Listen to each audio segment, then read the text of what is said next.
Berawal dari exit gas stasiun subway Chaoyangmen, Beijing, di episode kali ini kita akan melihat Old and New China, di mana gedung postmodern dan hutong, alias pemukiman padat, di gang-gang sempit, hadir secara berdampingan.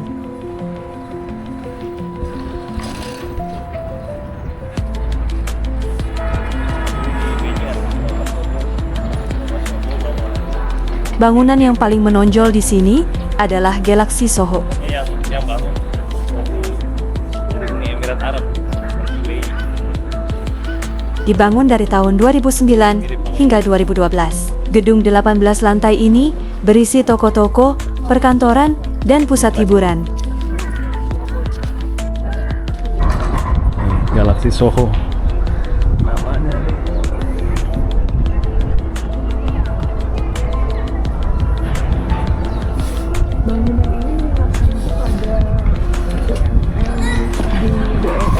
Gading Serpong.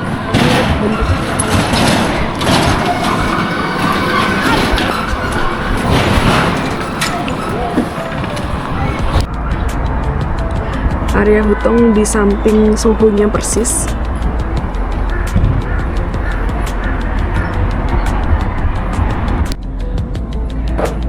Lihat nggak bunga magnolia di depan mata kita ini, warnanya putih. Ini magnolia bisa digoreng, enak. Nggak ada rasanya tapi katanya wangi. Oke, kita lanjutkan perjalanan. Sekarang kita lagi di area hutongnya gitu. Tadi barusan lihat ada toko kecil kan. Ini komunitas samping bangunan Soho itu. Nama Soho-nya apa? Oh, Galaxy Soho. Galaxy Soho. Kalau dilihat biasanya di komunitas itu suka ada tempat-tempat buat ngumpul, olahraga. Terus ada WC umumnya karena zaman dulu hutong tuh nggak ada WC di dalam gitu. Jadi kalau mau mandi semua di sini. Nah, bisa dilihat sendiri kalau di hutong parkirannya di samping jalan seperti ini bisa numpuk mobil di mana-mana, kanan kiri bikin macet. Toilet tadi itu soal toilet, pada nggak punya toilet ya? Iya, di dalam nggak ada toiletnya. Oh, tapi sekarang sih kayaknya udah dimodif lah ya. Oh, masa nggak ada toilet di dalam? Ini dia. Masih area hutong.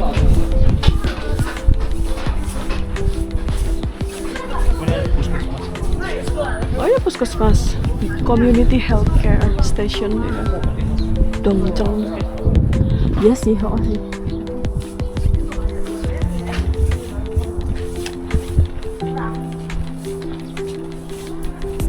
Ini lihat di mobil ini, lucu banget. Ini mobil udah nggak boleh jalan nih kalau di Beijing harusnya ya. Kecuali yang motor apa mobil nih sebutnya, transportasi paket seperti ini masih boleh. Tapi kalau yang pribadi, yang tricycle ataupun 4 rodanya yang kecil-kecil udah nggak boleh. Ini apaan, lucu banget.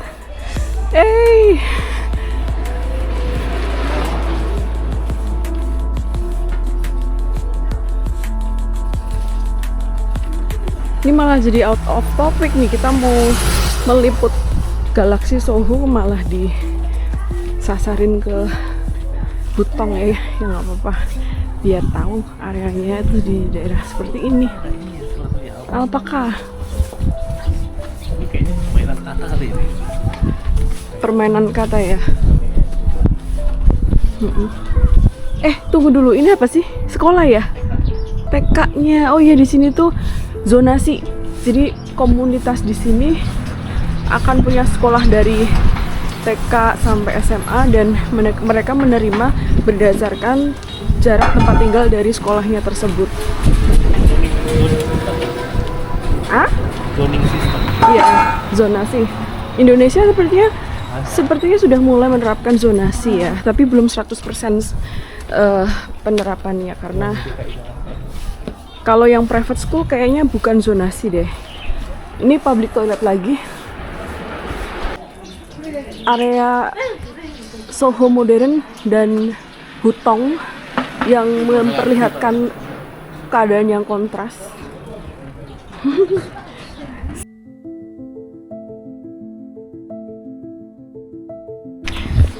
Jadi di area Hutong ini ada temple, namanya Tempel apa lupa ntar sama dia. Kita sekarang mau masuk tempelnya ini. Ini tempel sudah tua sekali. Entrance-nya di sini ya. Ini the Beijing Museum for Cultural Heritage Exchanges. Oke. Tuh, ininya turun tangga. Jadi di bawahnya aspal. Nah, ini patung Cilin. Kalau yang bawahnya bola nih dia yang jantan. Biasanya ada 2, di sebelah sana ada 1 lagi.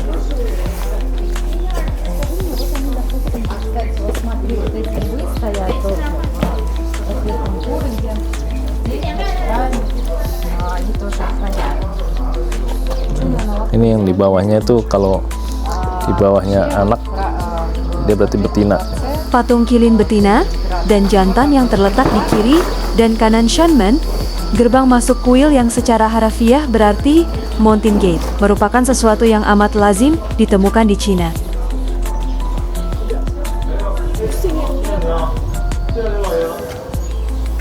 Oke, jadi kita masuknya pakai buku, itu buku annual pass. Ya, annual pass untuk 120 kue setahun. Bisa berapa? buat berdua, bisa buat sebuah. Bisa buat berdua, bisa buat berempat, tergantung lokasi yang mau kita tuju. Seringnya berdua sih. Di sini nggak sih masuknya? Bukan ya? Iya, masuknya lewat sini saya. Oh, oke. Ini rada silau banget. Rada silau banget. Silau banget nggak pakai rada.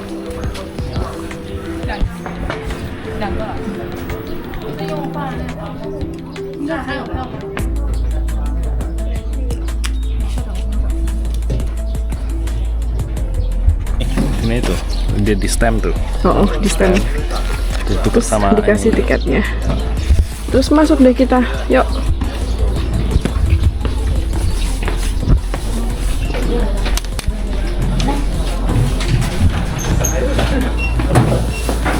Yang gue.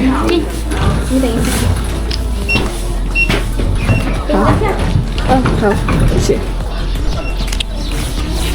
Ada pemeriksaan. Pemeriksaan barang dulu, say. Nah, aku matiin dulu. Nah, jadi kita udah masuk nih. Udah masuk tadi, pas baru masuk ke situ dulu ada pemeriksaan barang, security. Nah, terus di sana pas baru masuk tuh ada tangga turun. Jadi bukan tangga naik. Karena ini jalanan aspal depannya itu udah baru kan, jadi naik-naik terus kan. Jadi ininya lebih rendah nih. Ini dataran ininya lebih rendah daripada yang tadi di jalan. Yang sebelah kanan ini adalah Ya, ini seperti biasa kan, samping kanan kirinya kan ada bell sama drum tower. Kan? Ya, terus tengahnya ada hall yang pertama. Cuma hallnya ditutup nih, nggak dibuka nih. fungsinya buat apa sih drum tower ini sebenarnya? Ya buat inilah, kan ini kan temple, buat beduk sama buat Beduk ya? buat waktu. Iya, buat Terus di sini ada stele-nya, Tin. Ada stele-nya nih. Katanya ada sesuatu yang dihapus dari stele ini karena ini kan dari dinasti Ming punya nih. oh, Jadi coba deket. pas dinasti Qing tuh ada yang dihapus karena secara politis tuh kayak ada yang dicongkel gitu kan. Ini nggak kelihatan sih kalau.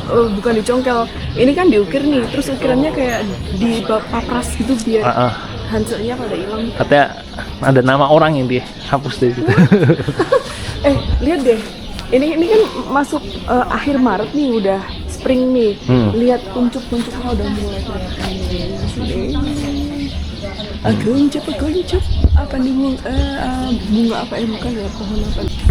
Nah, jadi ini tempelnya didirikan pada tahun 1444 ya, pada zaman dinasti Ming.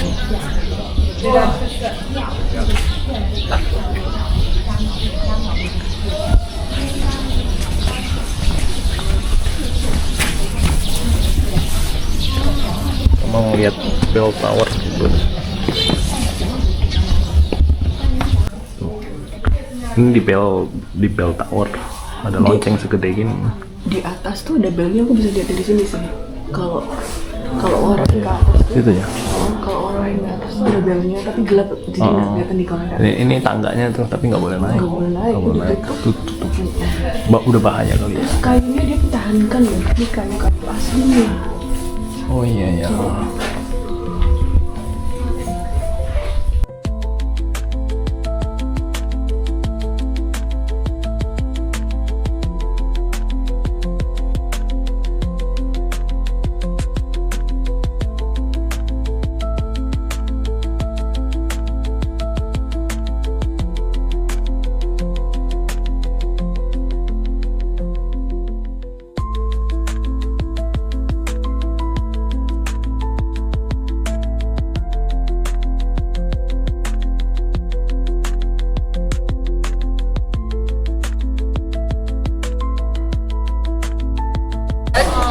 Nah ini di hall yang pertama ini dia katanya ada banyak patungnya tadinya, cuma udah hilang dimakan sama. Ini kan kunjungan kedua nih, enggak ada. Ya udah nggak, itu maksudnya udah dari zaman dulu udah nggak ada, udah dirampok Ruangannya ditutup terus. untuk exhibition tadinya. Nah ini adalah, kalau itu tadi drum tower berarti nih, tadi bell apa drum? Bel. Ini toko souvenir sih kalau ini toko souvenir. Jadi hampir mirip ya kayak di kuil-kuil lainnya tuh, emang kayak gini, tipikalnya tuh kayak gini. Biasa ya kalau kita kunjungin tempel-tempel gini kayak waktu ke Jepang dulu itu berasa eri-eri singup-singup gitu loh. Di Cina mah kagak ada rasa-rasa apa-apa. Udah nggak angker di sini. Tapi masih ada yang mempertahankan tuh, ingat nggak kita di dalam ada yang mainin alat musik gitu. Nah ya, ini memang salah satu daya tarik dari Temple Museum ini tuh ada pertunjukan musiknya nanti. Yuk kita masuk lebih ke dalam yuk.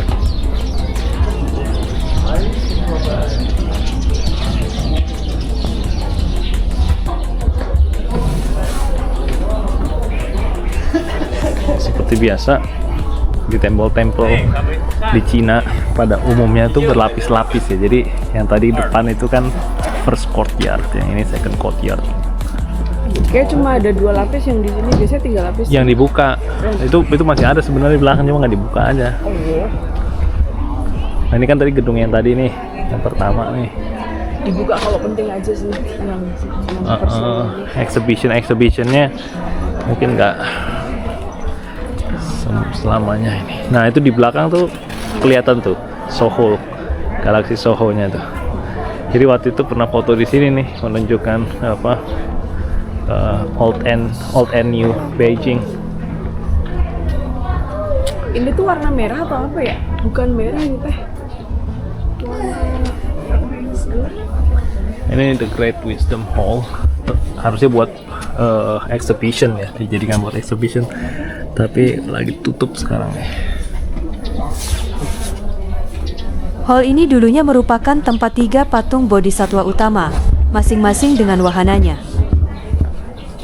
Di sini sih mau tempat wisata apapun buat orang nongkrong misalnya tuh, ada yang bawa baca buku sekali ya udah. Suasananya enak sih. Nah ini bentar lagi nih blooming nih. Iya. Nah ini hall yang di sebelah kirinya. Ini hall yang di sebelah kirinya nih ada tadi namanya apa ya, revolving apa gitu, nanti dicek lagi. Di dalam jadi ada tempat abu. Iya. Abu yang muter, nanti kita lihat. Dan itu nembus ke atapnya gedung lagi, bangunan ini. Di sini tuh ya kalau udah mulai spring tuh banyak yang mempersiapkan kamera HP-nya maupun kamera yang lain untuk menangkap sinyal-sinyal spring kayak gejala-gejala spring gitu loh. Soalnya belum beningnya tuh nggak bareng. Bunga ini sekarang, berarti minggu depan itu udah rontok bunga yang gede gitu. Iya, dan tergantung lokasi juga kan. Iya, tergantung lokasi. Yang anget lebih cepet.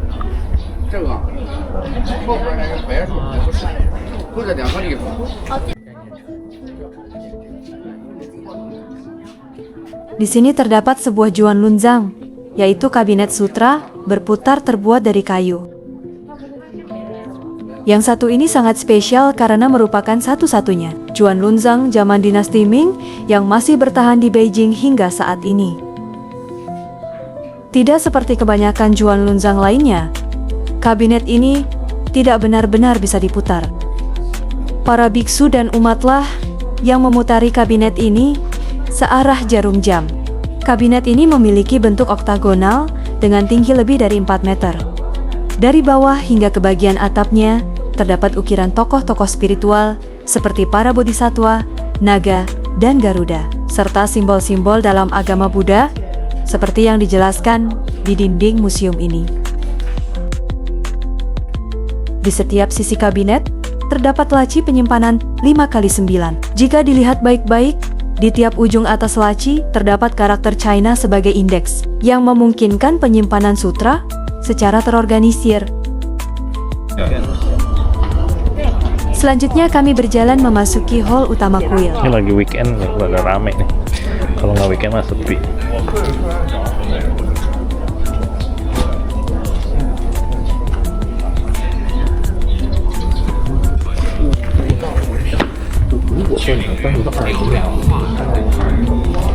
Hall ini telah menjelma menjadi ruang pameran alat-alat musik khas kuil Jihua dari zaman Cina kuno. Kuil ini mengembangkan sebuah warisan tak benda yang disebut dengan musik Jing. Hingga saat ini, pengunjung masih dapat menyaksikan penampilan musik tersebut di dalam hall ini 2 kali dalam sehari. Sesaat lagi penampilan musiknya dimulai. Sambil menunggu, mari kita mengelilingi hall ini. Dulunya di sini terdapat 3 patung Buddha besar di tengah dan ke-18 patung arhat seukuran manusia di sisi kanan dan kiri. Namun sayangnya, seperti yang terjadi di hall lainnya di kuil ini, patung-patung tersebut sudah lama hilang. Meski gagal dalam mempertahankan warisan benda-benda kunonya, kuil yang sempat menjadi pusat pembelajaran musik agama Buddha untuk area Beijing dan sekitarnya ini berhasil meneruskan tradisi musik Jing selama setidaknya 27 generasi hingga saat ini.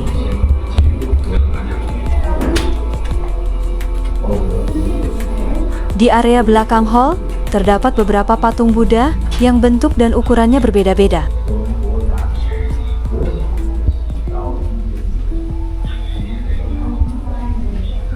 Yang tak boleh dilewatkan di sini adalah sebuah warisan berharga dari zaman dinasti Ming, yaitu mural kayu Bodhisatwa Siti Garbat. Kembali ke bagian depan hall, para pemain musik sudah bersiap untuk menampilkan musik Jing yang khas itu.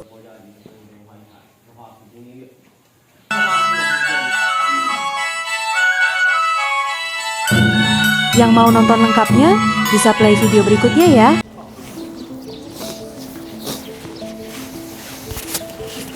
Nah, ini area tempelnya sekarang kan udah direvitalisasi dari tahun 60-an. Tapi sebelumnya tuh banyak orang, penduduk-penduduk Hutong sini yang tinggal di sini. Jadi harus digusur dulu, orang-orang itu dipindahin dulu kemana gitu. Dan itu berlaku juga untuk tempat-tempat historical lainnya yang ada di Beijing. Banyak yang sampai sekarang pun masih diokupai sama orang jadi tempat tinggal.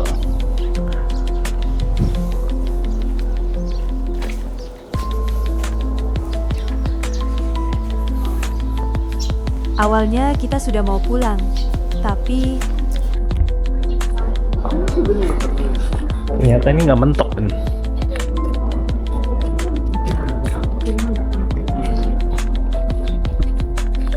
Ini nggak mentok nih sini.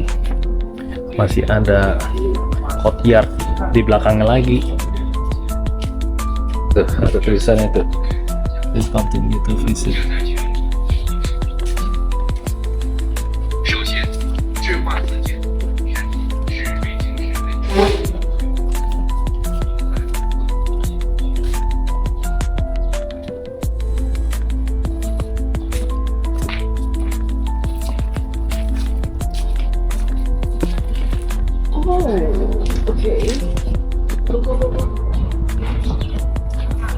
Di courtyard ketiga ini, terdapat bangunan 2 tingkat yang disebut-sebut sebagai masterpiece arsitektur Ming yang mengadopsi gaya bangunan era awal dinasti Song.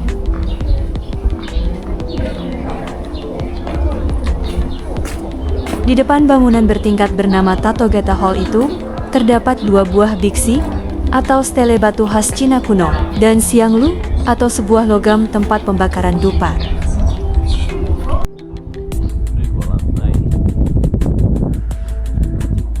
Dan pohon berusia ratusan tahun dari zaman dinasti Ming.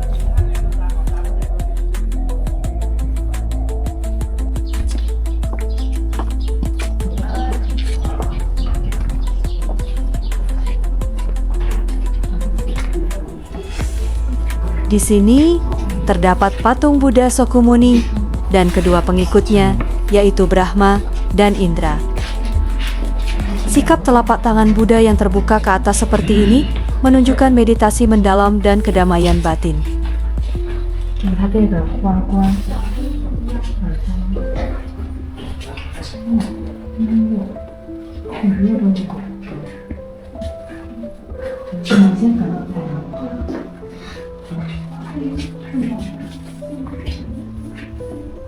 Bangunan ini juga sering disebut dengan nama Hall of 10,000 Buddhas. Patung-patung Buddha kecil sini. Karena di interior dindingnya terdapat lebih dari 9.000 patung Buddha kecil, di mana tiap patungnya memiliki sedikit perbedaan dengan yang lainnya.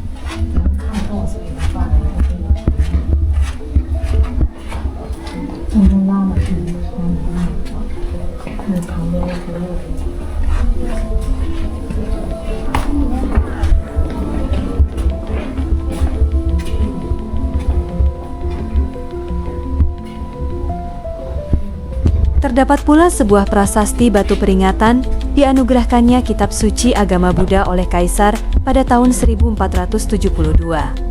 Sedangkan di belakangnya terdapat laci penyimpanan teks-teks kitab suci tersebut yang masih original, bukan replika.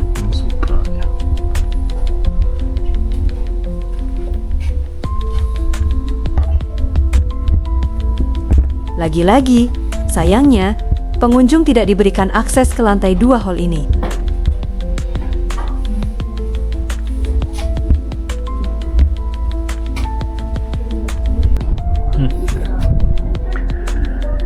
Akses ke courtyard keempat juga ditutup.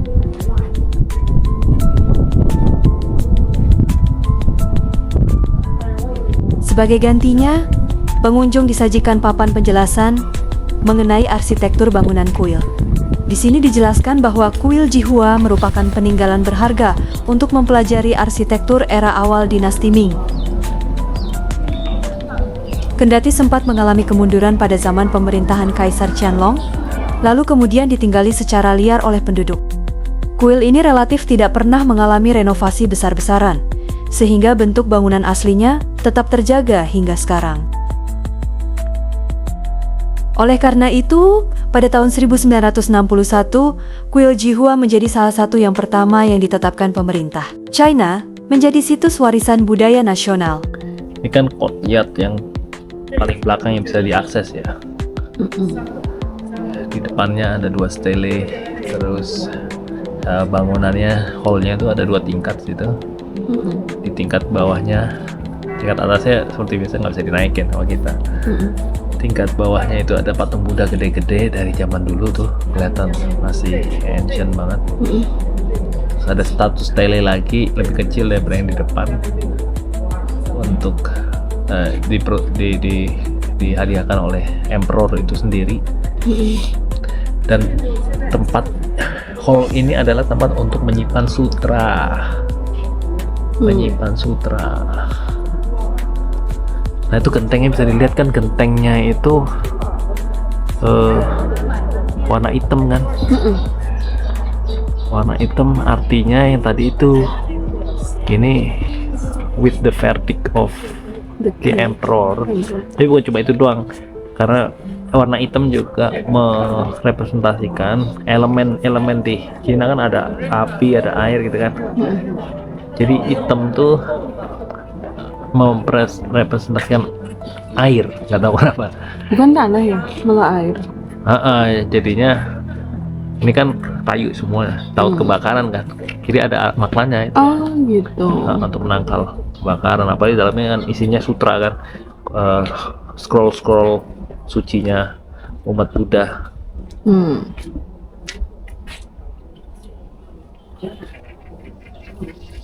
Oke, sekian dulu untuk kuil Jihua. Selanjutnya, kita mau ngebolang kemana ya? Like, share, subscribe, comment,